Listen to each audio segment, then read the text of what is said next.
Hello अस्सलाम वालेकुम प्यारा सिंध वासियो। जीअं त असांजे सिंध में अॼुकल्ह जेको आहे तमामु वॾेरा शाहीअ जी उरूज ते आहे ऐं वॾेरा शाही जेका आहे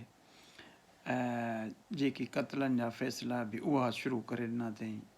ऐं असांजी क़ौम जेका आहे हिकिड़ी सिंधी क़ौम जेका आहे क़बीलनि ऐं ज़ातियुनि पातियुनि में विराए छॾी अथऊं। के पंवर आहिनि, के सहता आहिनि, के उॼण आहिनि, के मेमण आहिनि, के शेख आहिनि, के केरु आहिनि, के केरु आहिनि। पर ऐं उन्हनि जो सभिनी जो फ़ैसिलो ऐं उन्हनि जी सभिनी जो मालिक जेको आहे हिकिड़ो भोतार आहे ऐं उन इलाइक़े जो भोतार आहे।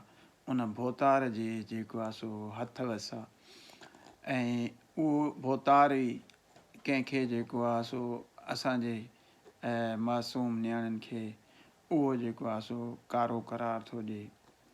ऐं छा तव्हां इहो सोचे सघो था त कॾहिं इन भोतार जे कंहिं धीउ या पुट खे को कारो कारी करे कंहिं मारियो हुजे? न, उहे सिर्फ़ु ऐं सिर्फ़ु आम मिसकीन जे जेको आहे सो सिरनि ते चढ़ियल हूंदा आहिनि ऐं उहे ई जेको आहे सो त असां इन भोतारी सिस्टम मां आख़िर छो नथा निकिरूं? जेकॾहिं असांखे मायूसी आहे पर असांखे पंहिंजो अकुल त आहे न। असां पंहिंजे अकुल जे ज़रिए इन्हनि भोतारनि जे दरनि ते न वञूं, इन्हनि ते फ़ैसिला न खणी वञूं, पाण में न विढ़ूं, पाण में जेको आहे सो इन्हनि खे जेको आहे सो आशीर्वाद न ॾियूं। हाणे तव्हां ॾिठो हूंदो जेके बि सिंध में फ़ैसिला थींदा आहिनि त उहे जेको आहे सो हिकिड़ो मंज़ूर पंवर हिकिड़ो पैदा थियो आहे जेको आहे सिंध जा फ़ैसिला थो करे माण्हुनि जा। ऐं जेको आहे सो उन जी सरदारीअ में के कमारिया आहिनि, के उॼण आहिनि, के सहता आहिनि, के साईं पीर आहिनि, के मीर आहिनि, उन्हनि जे उन में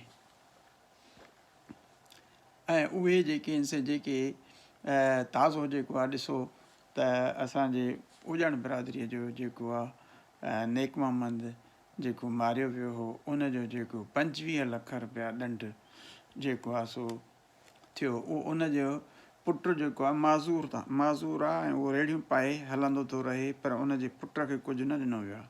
त आख़िर उहे 25 लख काॾे विया?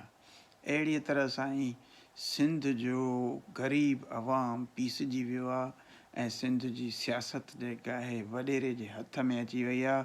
सिंध जी सियासत ऐं असांजी नब्ज़, असांजी साह उन्हनि जे हथ में आहे। जेकॾहिं तव्हां पंहिंजी ग़ुलामीअ मां आज़ादु न थींदव त इहे वॾेरा असांजो रतु चूसे विया आहिनि ऐं चूसे वेंदा। ऐं जेको आहे वॾेरो जेको आहे असांखे उथणु न ॾींदो। जंहिंजे करे हिन वक़्तु जेको आहे वोट जो वक़्तु अची रहियो आहे उन वक़्तु इन मां जान छॾायो ऐं पंहिंजे लाइ जेको आहे हिकिड़ो को मौज़ून उमेदवारु उथारियो, इन्हनि जे ख़िलाफ़ु उथारियो। न त तव्हां जेको आहे ड्रुॼंदा ई रहंदव ऐं जेको आहे तव्हांजे मथां ज़्यादती थींदी रहंदी। तंहिंजे करे असां जेको आहे सो रिक्वेस्ट कंदासीं तव्हांखे त जेको आहे सो इन्हनि वॾेरनि मां जान छॾायो ऐं जेको आहे ख़ुशामद जा खोदड़ा न थियो ऐं गंदनि माण्हुनि ते गुलाबनि जी वर्खा न कयो ऐं गंदनि माण्हुनि खे जेको आहे मथे ते न चाढ़ियो। उहे जेके आहिनि से गंदा माण्हू चौधारी चौतरफ़ उहे वधी विया आहिनि ऐं उहे जेके आहिनि से तव्हांजे क़िस्मतुनि जो मालिक आहिनि ऐं उहे जेके आहिनि से तव्हांखे हेठों ज़ेर कयूं ऐं वेठा आहिनि। छा तव्हांखे को अकुलु कोन्हे को? छा तव्हांखे को अलाह साईं सभु कुझु ॾिनो आहे? तव्हांजे अंदर में हिकिड़ो इंसानु वेठो आहे, उन इंसान खे सिर्फ़ु आज़ादु कयो। घणा ॿार आहे जेको 9 महीना पेट में थो रहे, 9 महीननि खां पोइ हू पंहिंजे आज़ादीअ जे लाइ कोशिशि थो करे। दाई जॾहिं हुनखे ॿार ॼणाईंदी आहे त उहो दाईअ जो को उन में दख़ल न हूंदो आहे। दाई सिर्फ़ु उनखे सहूलियतकार बणिबी आहे, बाक़ी उहो ॿार जी पंहिंजी कोशिशि हूंदी आहे त ॿाहिरि ईंदो आहे। हिकु संग तराश जॾहिं को संग कंहिं शइ पथर में जेको आहे का शइ ठाहींदो आहे या शींहं जो अक्स ठाहींदो आहे त उहो उन संग तराश उन पथर में उन जो अक्स ॾिसंदो आहे ऐं उन अक्स खे ॾिसी करे चवंदो आहे त अहिड़ो अक्स जेको आहे सो निकिरंदो त पोइ उहो जेको आहे सो उन में कामयाबु थींदो आहे। असां जेकॾहिं हाणे इन ई ग़ुलामीअ में रहियासीं त इहो परे न आहे त असांजूं इन्हनि भंडनि वांगुरु ज़मीनूं असांजो इहे जे मलक रियाज़ जोखियुनि जूं ज़मीनूं या असांजे जेको आहे सो दंगनि ते हर हंधि जेको आहे इन्हनि वॾेरनि जो कब्ज़ो हूंदो।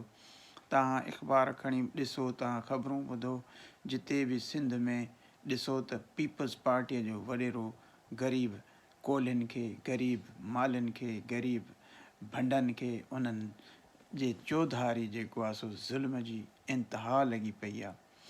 ऐं छा इहो जेको आहे सो जमूरियत आहे? इहा जमूरियत न आहे, इहा जमूरियत न आहे। जमूरियत हूंदी आहे अवाम जी हुकूमत। हीअ असांजे सिरनि जा हुकुमरान आहिनि। हीअ असांखे जेको आहे सो माण्हू ई नथा सम्झनि। तंहिंजे करे ख़ुदारा उथो जेको आहे सो सोच सम्झ सां पंहिंजो जेको आहे वोट जो इस्तेमालु सही कयो ऐं इन्हनि खे जेको आहे सो वोट न ॾियो, पंहिंजो माण्हू खड़ो कयो, आज़ादु खड़ो कयो। इनशा जेको आहे सो कामयाबी तव्हांजी थींदी ऐं जेको आहे सो सिंध जी कामयाबी थींदी। तॾहिं ई त जेको आहे सो इनकलाब ईंदो, न त तव्हां इन्हनि जा ग़ुलाम ई रहंदो सदाईं गॾु।